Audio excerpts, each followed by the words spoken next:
Hi, my name is Justin Pounders. I'm the Director of Machine Learning at Prolego. And if you're wondering what you can realistically do with natural language generation in the next, we'll say 3 years, then this video is for you.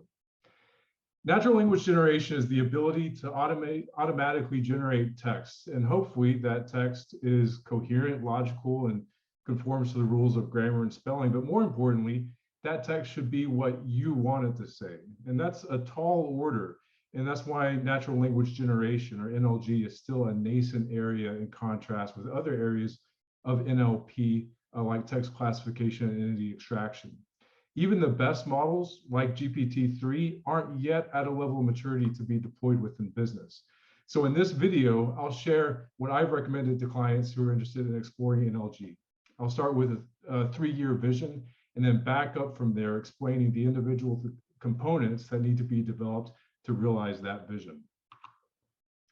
So what is a vision? I think a realistic in-state vision, if you want to develop NLG for your business, is the ability to automatically generate text describing multiple data sources.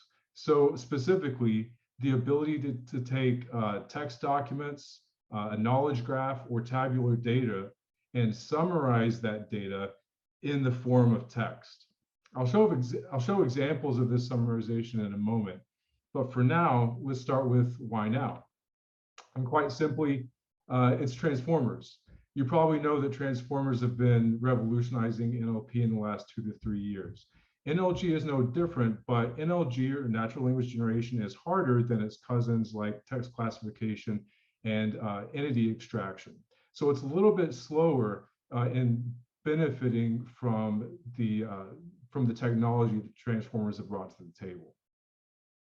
So there's still challenges. As I've said, NLG, natural language generation, is the most complex subfield of NLP, so it's a little bit slower in its development and slower in its adoption of transformers. The research is still very active and it's ongoing. So there may not be immediate ROI, short-term ROI for an NLG project, but long-term, I think there's a lot of promise and a lot of potential benefit from developing NLG technology. At this point, because the field is still relatively new, there's not a single approach, so the community hasn't coalesced around so this is the right way to do NLG. There's still a lot of exploration, a lot of research in the area. But that being said, let's dive into NLG, why it's hard, but also a useful paradigm for thinking about natural language generation. For useful and accurate natural language generation, you need 2 things. You need to determine what to say and how you want to say it.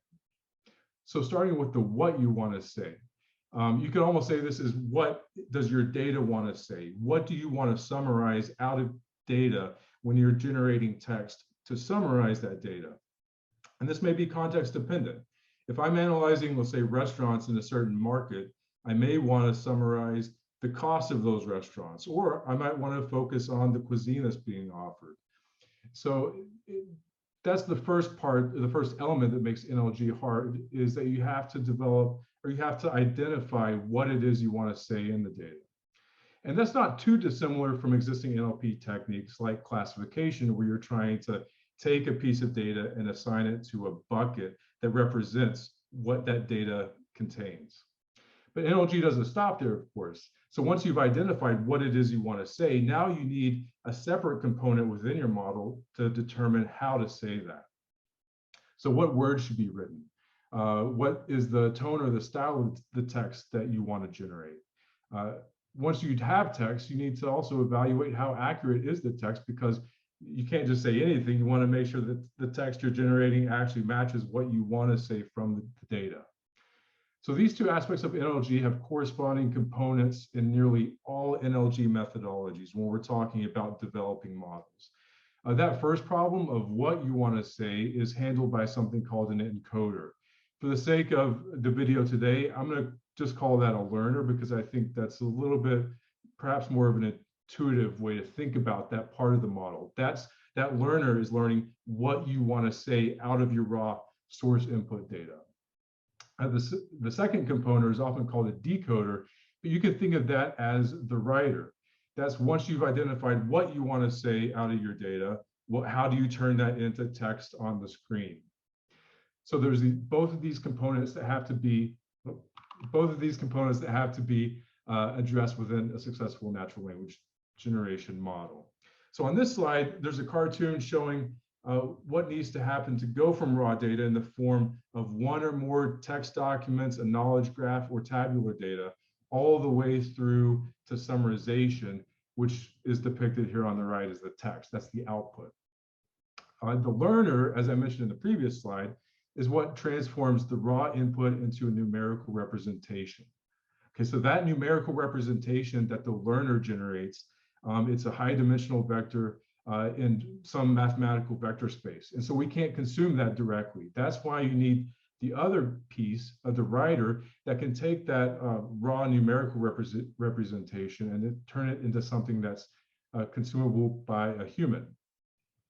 As I mentioned before, other NLP tasks like classification or entity extraction, they often just stop at the learner part or at the learner component of the model, because you can take that raw numerical output that is what you want to say encoded numerically and do something like classification or entity extraction. But for NLG, like I said, we can't stop there. We have to continue on to the writer that turns this into human consumable text. And of course, the writer not only needs to decode that raw numerical signal, but it needs to make sure that the output text is coherent, that it's logical, that it follows grammatical rules, and also that it's accurate with respect to the source data, that it actually is summarizing what you want it to summarize. So for the next couple of slides, I'll walk through some examples of the types of source data that are listed here on the left that you could use as input, and what NLG from these different sources actually looks like. So to start with, we have text-to-text, text-to-text summarization, and this is abstractive summarization. Abstractive summarization means we're going to start with a piece of text. As you see here on the right, let's say that we're starting with a news article, and we want to generate a summary of that news article that's concise, that's well written, and that is accurate. There are some summarization techniques called extractive summarization techniques, and they will just find the most relevant sentences and extract them verbatim from the text, and that's your summary. That's not what I'm talking about here, because that's not really natural language generation. That's just extracting pieces of text. Natural language generation in this context is going to read the original article, but then it's going to come up with its own summary using novel language. And so if you look at the summaries here on the right, the blue words are words that were not included in the original articles, but our NLG model, our writer, so to speak, was able to generate these summaries even using novel language. So this is the first example of natural language generalization used to summarize a piece of input, in this case, input text. You can imagine this being applied to, say, advertising materials, if you want to summarize sections of long documents, or in this case, summarize media articles. And this could tie into some of your existing NLP, text analytics projects, if you're already doing things like text classification and entity extraction. So in that case, you'll likely have the source data already around, and hopefully some experience in building out similar models, not for language generation, but for these related NLP tasks. Okay, so the next example, let's look at turning a knowledge graph into text. And specifically in this case, we're going to consider the situation where you want to take certain paths, certain connections within your graph and generate a text summary. Now, the benefit here is that if you've ever tried to work with, graph data and looking at paths and connections along a graph, it takes some getting used to, right? You have to kind of sit there and really study the graph, study the types of relationships and the types of entities, and understand what you're seeing within that graph. Well, a benefit of NLG as applied to graph data is it can make the analysis of certain paths along the graph much easier to consume. So for example, if I have some Wile E. Coyote, who works at Acme Co., and he's the CEO. These are nodes and entities and relations on the graph. And I also have a Roadrunner who has association with this Mr. Coyote, and Roadrunner works at Desert Runners Association. So rather than picking those pieces of information directly off the graph, along with the relation types and the entity types, I could use NLG, an NLG model, to take that path and turn it into something that I can read much more quickly and internalize much more readily. So for example, in this case, Roadrunner of the Desert Runners Association is a known associate of Wile E. Coyote, CEO of Acme. So this kind of NLG can make an analyst task much easier to perform. Okay, so finally, let's look at tabular data to text. Again, just to reiterate, I'm still generating text summaries of data, but in this case, rather than using a text document as input or using a knowledge graph as input, I'm going to use tabular data. And the example you see here is a summary of a restaurant. So you could imagine that you've scraped Yelp or something like that, or you have a database of restaurants. Each row in this set of tabular data represents a single restaurant, and you have a number of fields describing that restaurant. So here we have the name of the restaurant, the type of food that's served in the restaurant, so a coffee shop, or sorry, French food in a coffee shop type setting, the price range, customer rating, etc. So the goal here would be to take one of those rows, one of those restaurants with this associated metadata or field descriptions of that restaurant and turn it into something that reads almost like a review, or maybe not a review, but a summary of the restaurant. So for example, the 3-star coffee shop, The Eagle, gives families a mid-price dining experience featuring a variety of wines and cheeses and so on. So in this case, the model is generating that text summary based on what you see as a row in a tabular data frame. Okay, now we said at the beginning that our in-state goal, so if you're thinking about how to develop NLG for your business over the next 3 years or so, where we'd like to end up is over here on the right of abstractive summarization, so the ability to summarize data in text with multiple input data sources. Trying to go straight to that endpoint is going to be very challenging if you don't already have prior experience in building and deploying NLG models. So in this slide, I have a progression of how I would recommend someone approach that final end state of summarizing multiple data sources. Start by identifying a data source. This selection will depend on both what data you have available or that you can curate, or what you expect the business value of that data to be for your business. So for example, if you have a lot of text data and that text data has potentially a lot of value for your business, start with text. On the other hand, if you already have a knowledge graph that you're capturing a lot of your business's data in, then that might make the most sense as a starting point. But regardless of which one you choose as the input data source, next you'll need to build this learner-writer combination that learns to generate text. So let's say that you decide to start with text summarization. That choice will affect the type of model that you develop. So with text, you'll likely be able to leverage pre-trained transformer models to some extent, which will lessen the amount of data that you need on the one hand and the time that it takes to train that model on the other hand. So if you're starting with extractive summary, and if you're starting with text documents and you already have some experience, by the way, with extractive summarization, then you can also use that experience to accelerate your abstractive summarization. There's some work recently that's shown how you can do that, starting with extractive summarization to accelerate abstractive summarization. You still need to develop both components though. So pick a source, to reiterate, pick a starting point in terms of what data that you have or what data is most valuable for your business. Then build out a sequence of models, so the learner and the writer, the encoder, the decoder sequence of models to generate a summary just over a single piece of input data. So I'm not going to start with trying to summarize multiple text documents. I'm going to start with a single text document to see how well I can summarize that single piece of input. Once you have some experience with summarizing single inputs, single pieces of input data, learning how to control style, ensure accuracy, and evaluate the suitability of the output, the next step is then to synthesize multiple input sources. So now we're moving over into where we realistically like to be in a couple of years. At this point, you're brushing up against the latest research, and so don't expect the step from a single source summarization to a multiple source summarization to be a small step. This is still a quite challenging task.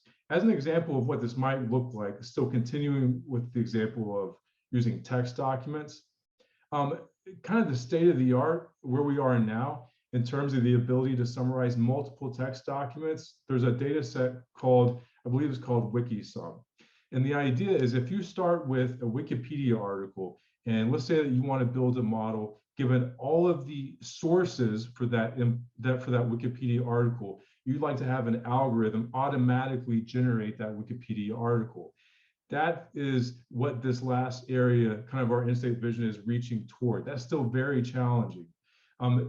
Current state-of-the-art methods, where they're at now, is they can take maybe 10 or so sources for Wikipedia article, summarize those into maybe a few paragraphs of a Wikipedia article.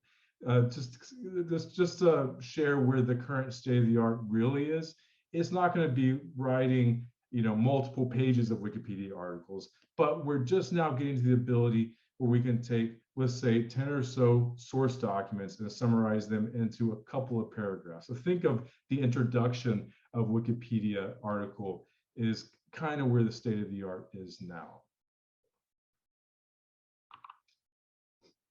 Here's a reference if you're interested in looking more into what I just described in terms of the Wikipedia data set and where kind of the state of the art is moving now. You can look up this article called Generating Wikipedia by Summarizing Long Sequences on Archive. But regardless of where you start, the key technology to begin developing is this abstractive summarization, even for a single document. Once you start there, if you start there, you'll be developing the expertise that you need to take the data that you have and generate summaries where you can control the style, you can control the content, you can learn how to evaluate natural language generation, ultimately leading up to the ability to summarize or generate natural language summaries over multiple sources of input. So to summarize, if you want to begin developing an internal NLG capability within your business, I would suggest start by selecting the input you want to work with first. You've seen examples here of how this could be text, it could be graph, or it could be tabular data. But make this selection, of course, based on the data that you have or that you're able to curate, but also for the value that you foresee in that source data. Next, dive into NLG initially with the relatively simple scenario of a single source summarization. So that might be a single document that you're trying to summarize. It could be, a certain types of paths along a graph that you want to summarize. But start with just a single source summarization. Definitely don't try to combine multiple pieces of data at the beginning. Once you build some expertise and some experience in summarizing a single input, then you can, it's not a small step, like I said, but then you'll be in a position to better extend your capabilities into multiple source summarization. So that could be like the Wikipedia example I just showed, where you're trying to summarize or to generate a summary over multiple pieces of or multiple text documents that summary should be referencing. Or it could even be multimodal natural language generation, where you're taking a text document plus graph, maybe plus some tabular data, and generating a single text summary. That's going to be much more challenging. Like I said, right now, state of the art is kind of multiple text document summarization, but I expect to see more of this multimodal summarization in the near future. As I've said, research is moving fast in this area, and I'd certainly be on the lookout for what emerges over the next few years. It's a complex task. So I'd be sure to put your best people on it, and still expect this to take several years to really start to build competence and confidence in natural language generation, especially when you start getting into that more challenging domain of multiple source summarization.